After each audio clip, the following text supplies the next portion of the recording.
Hey everyone, welcome back to the channel. In today's video, we're going to learn how to create a simple right angle triangle pattern using Python. In the first line, we are asking the user to input a number. This number will determine the height of the triangle.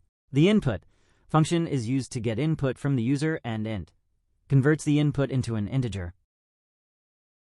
The for loop is used here to control the rows of the triangle. Range 0 number generates a sequence from 0 to the value the user input, which means the loop will run number times, creating the number of rows. The second for loop is nested inside the first loop and controls how many stars, asterisk symbol, are printed on each row.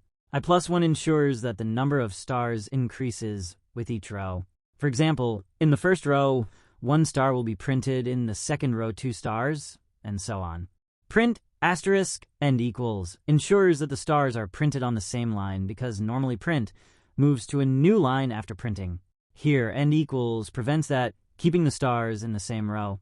Finally, this print moves the cursor to the next line after the stars in each row are printed. This ensures that each row of stars is printed on a new line, forming the triangle shape. That's it. You've just created a simple right angle triangle pattern in Python using nested loops. If you found this tutorial helpful, be sure to like, share, and subscribe to the channel for more coding tutorials.